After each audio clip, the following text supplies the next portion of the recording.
Hey everybody, welcome back to Great Northwest Weaponry. This is Thomas, and today we're taking a look at a really neat one.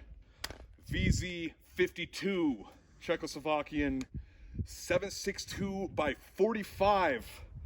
Really odd rifle.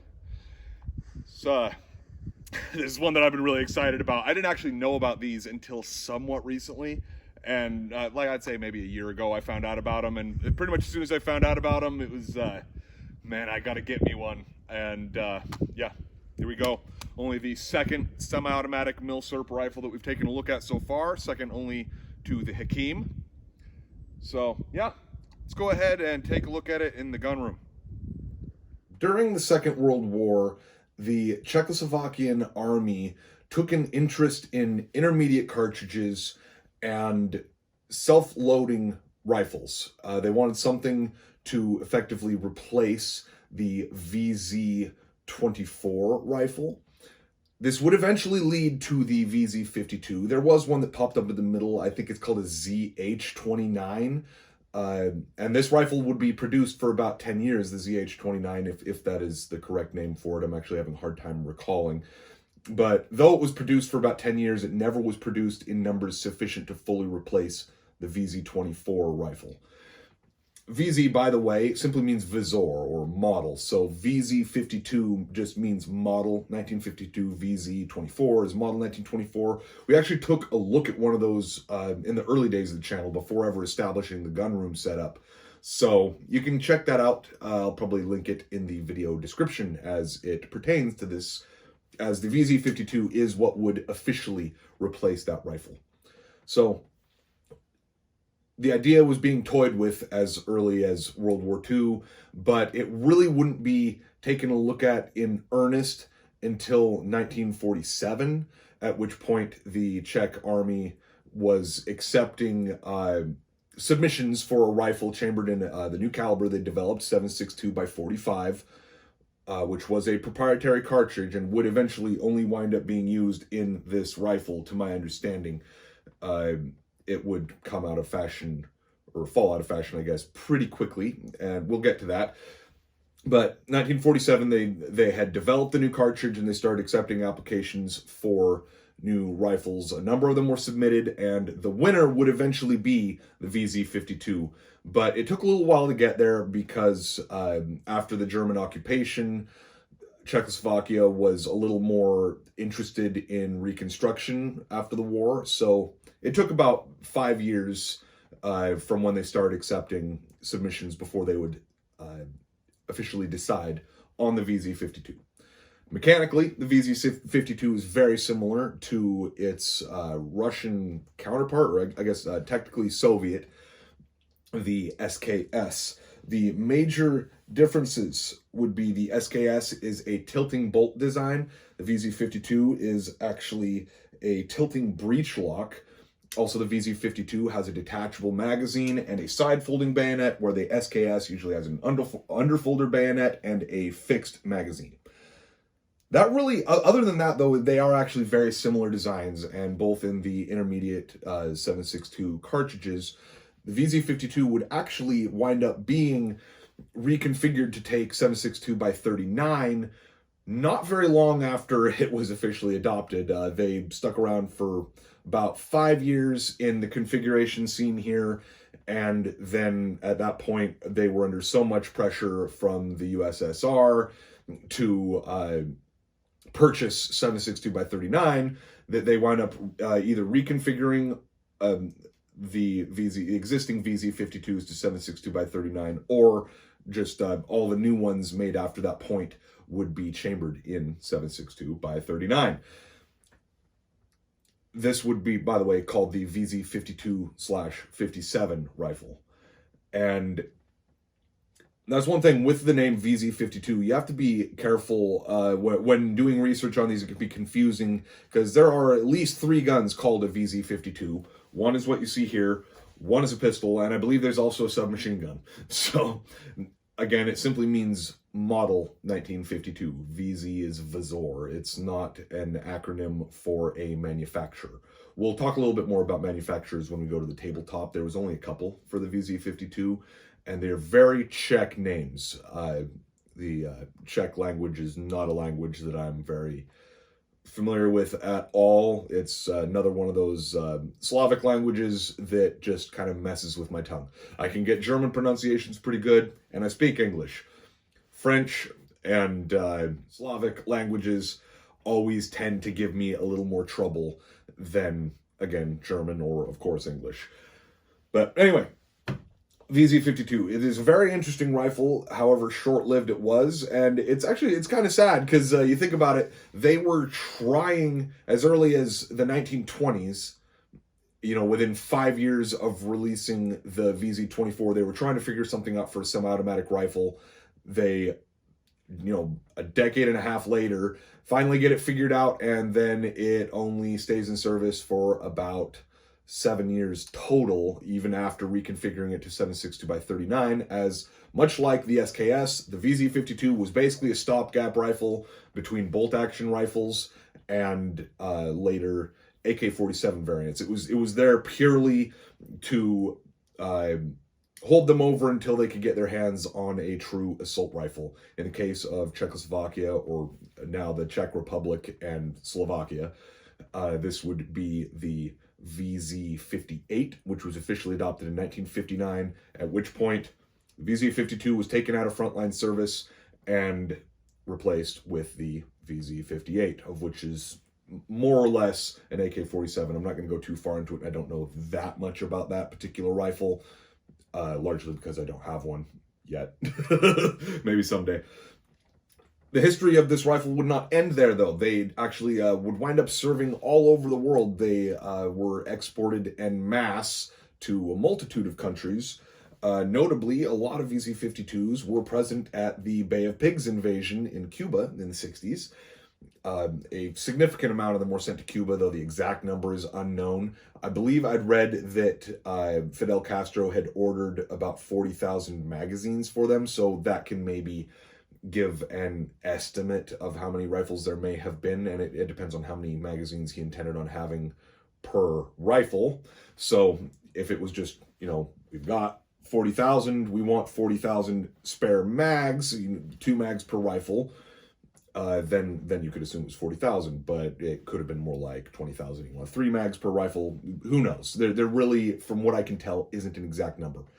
They also would be seen in the Russo-Afghan War, the conflict in Afghanistan with the United States, even, they pop up from time to time.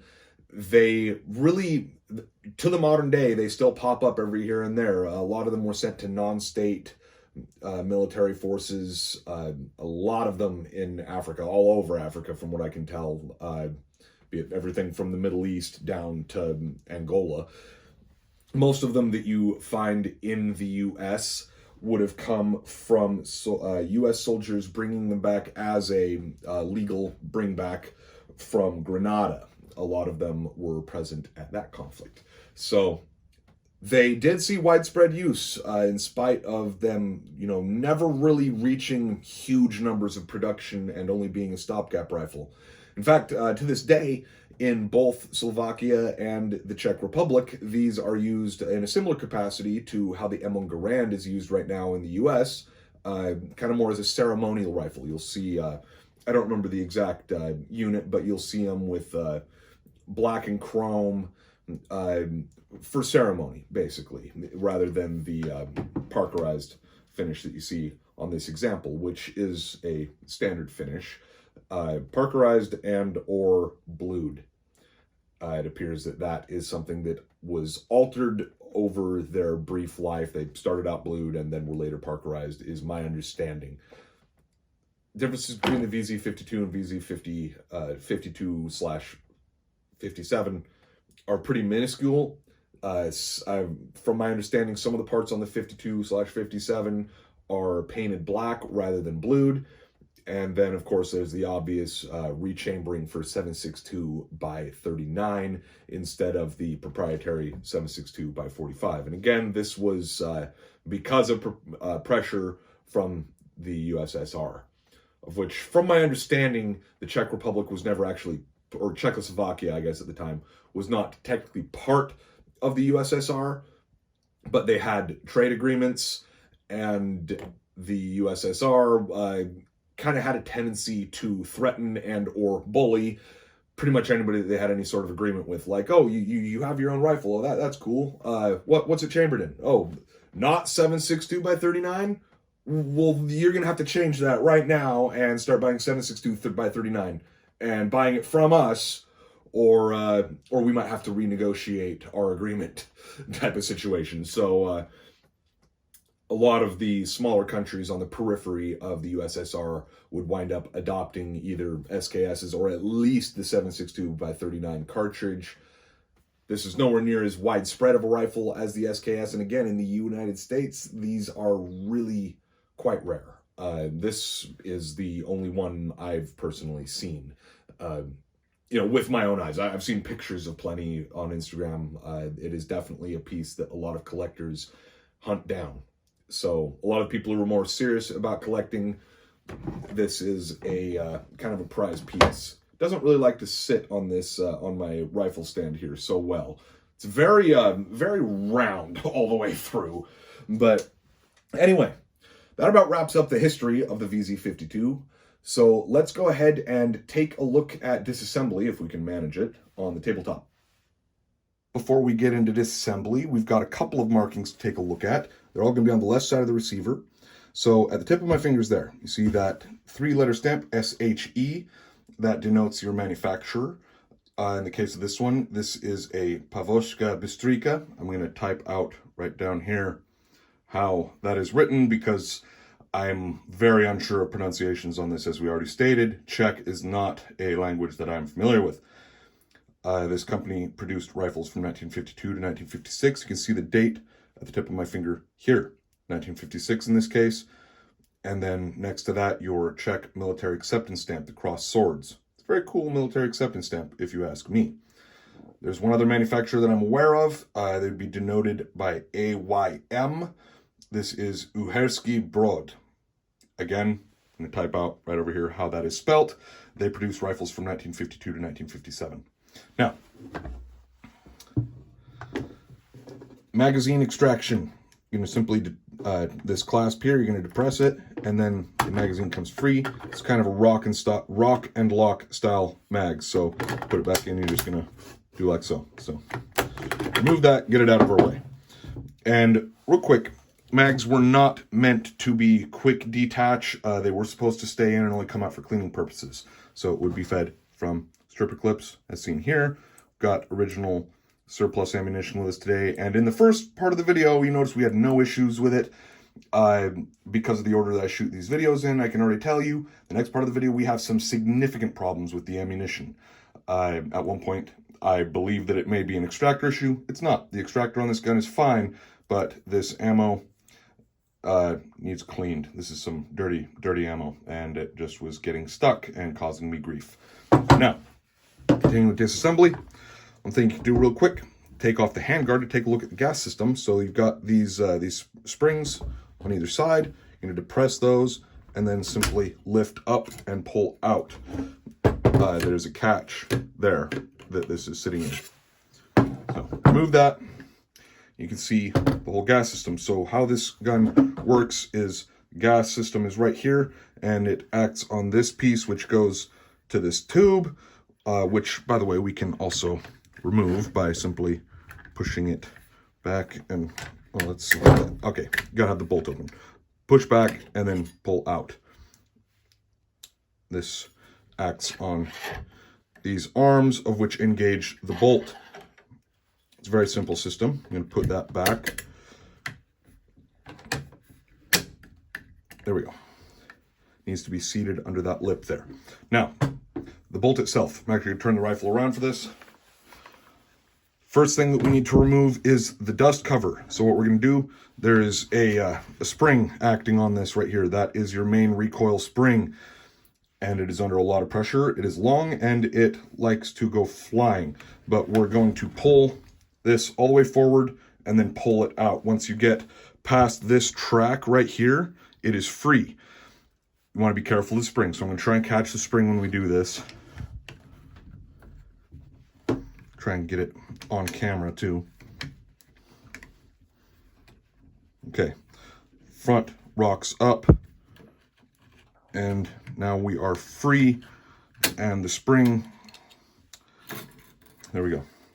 Like I say, the spring is a pain. You saw it kind of try and coil there. So dust cover off, and then your recoil spring and kind of a guide rod type thing are now free. The bolt itself is going to rock free at a notch in the bolt up here on that point. So we get back to a certain point, the bolt will come free, and I don't remember exactly where it is. It's kind of a pain to find it.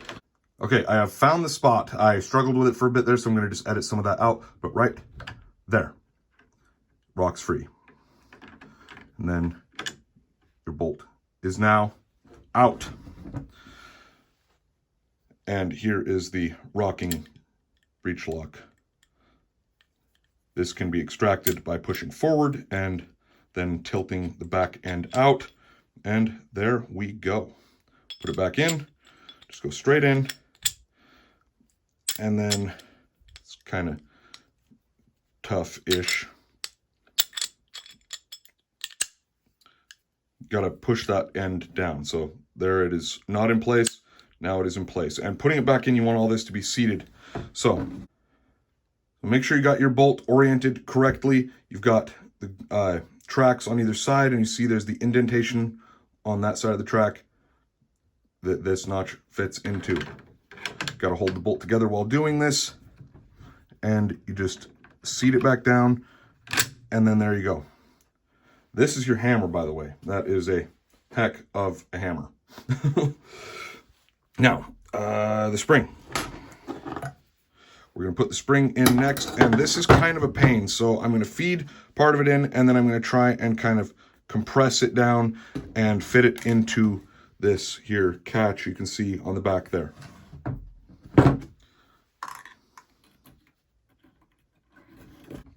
Again, this part is easier said than done. Now we're going to feed as much of this into here as we can and kind of hold pressure on it, and then compress the spring and try and stick it into that detention place.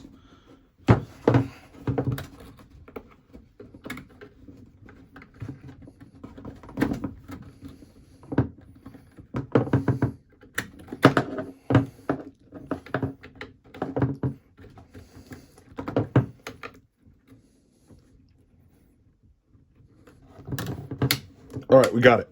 There we go. Spring is now in place. And from here, take a quick peek at, so this right here, again, the teeth on that little piece that is connected to this tube is what actuates the bolt.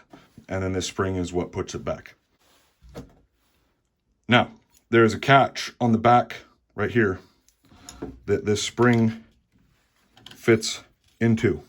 So we're going to want to grab that catch with the spring. Now, you can pull all the way forward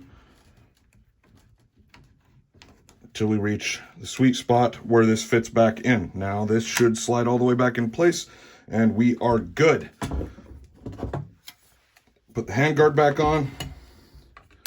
Just stick the end in, and then grip on those springs, and boom, handguard is back on. Rock and lock style mag. Boom, all done. Kind of a pain, but it is doable by hand. Now, let's go back out to the range and put a couple more rounds to this thing. This right here, by the way, is your safety. That's fire, that's safe. Now, to the range. Loading this rifle isn't anything special, really. You're just gonna pull it back and it'll lock open on empty. You've got 5-round stripper clips. There's a little ramp in here. It's kind of canted off to a bit of an angle that they mount into. And then you're gonna push it in. And you wanna be careful because you can kind of rip up your thumb on that piece there. I think you might be supposed to actually reach over with your left thumb to do it. So I'm gonna see how that goes. Again, these are 10 shots and they're 5-round clips. Oh, that one kind of went in at a funny angle. There we go. Yeah, I don't know, that's a little easier. You yank these free. I believe it'll close and shoot it out like a lot of other rifles will. Then at that point, you're just going to pull back a little bit and let it go. Your safety is this bar right here. That is safe, and I'm actually going to check and see if it fires or not. Nothing. Now, with it on safe still, I'm going to go ahead and extend the bayonet because I just want to. Safety off. 10 shots. Here we go.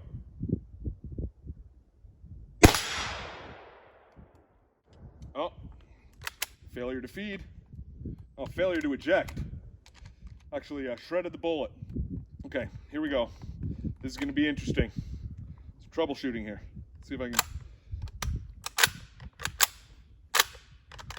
Nope, it is stuck. I'm going to go ahead and have my cameraman pause the video, and I'm going to run a ramrod down this real quick. All right, I'm going ahead and doing this part live, so you can see there's still a round stuck in here. I can't really lock this open, but I've got a rod here. What I'm going to do is just kind of fling it down in here. I'm actually going to fold the bayonet back down so I don't accidentally kebab my finger here. There we go. Round free. Actually gonna try and save that. There we go. Can pick that up later. Yeah, it completely sheared off the edge of the rim and wasn't catching on the extractor. So, problem solved. Yeah, put the bayonet back out. Hopefully we don't have anything like that happen again. If we do, I'll probably just cut the video there. But we've got 9 more shots and we've still got our target live over there. Here we go. 9 rounds.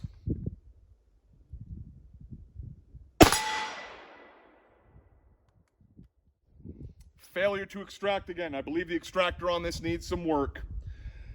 It's quite unfortunate. Could just be crappy, weak ammo, but I believe that this is more of a extractor problem than anything. I'm gonna check real quick just to see if it's grabbing it. It's just not extracting it fully. This ammo is not great. This is old Czech surplus ammunition, so not the gun's fault. It is an ammo problem. Unfortunately, 7.62 by 45 is not something that is easy to get. So, you know, at least we got to run a magazine through it quickly and easily at the beginning of the video, so you got to see how it functions. That's something that you're always running a risk with these old Milsurp rifles. This is kind of a teachable moment here. When running an old surplus rifle, things can go wrong, or pistol. I do not believe the extractor is actually broken on this, because it is still grabbing. But this ammo just is getting fused in there so hard, I'm gonna have to ram that round out again, unless it'll come free with some work here. I don't know. Good times. Anyway, the VZ52 rifle, everybody.